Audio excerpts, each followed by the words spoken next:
Well, when I got the call, I was still asleep. Journey was on a final flight to go to her volleyball tournament in Nashville, and she had a seizure on the plane.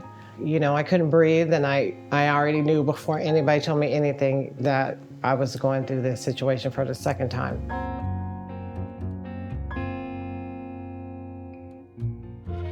Journey's sister, Aleya, was 14, and she was diagnosed with a pilocytic astrocytoma, a brain tumor that had been growing for years, and we didn't know until it was too late. I felt like nobody was listening. I constantly was trying to fight for her to receive the proper medical care that she deserved and that she needed.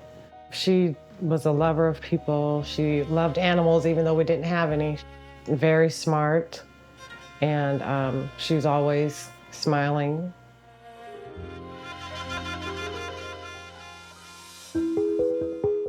I had a seizure, and I called my mom, and she told me that, you know, when we get a brain MRI, and it's most likely going to come back as a tumor, relatively similar thing that my sister had gone through. It did scare me. Based off of the CAT scan, we went to the pediatricians and they said, get her over to Phoenix Children's. Right when we went through those doors, I felt that Journey mattered. When I went through this experience previously with Aleya, I've had to fight so hard, and no matter what I did, it didn't feel like she mattered. It felt like she was just another number or another person coming into the ER. Her concerns were not valid. Phoenix Children's always made me feel like Journey mattered.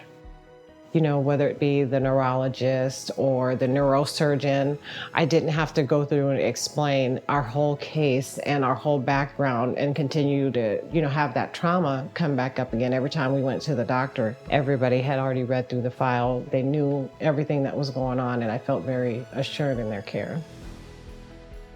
My mom, she's never a person to back down. She's always been a hard advocator, and she advocates for anybody. And that's what I really adore about her.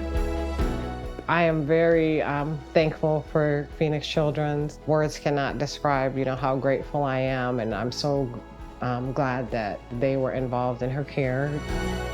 I felt like I was given a second chance.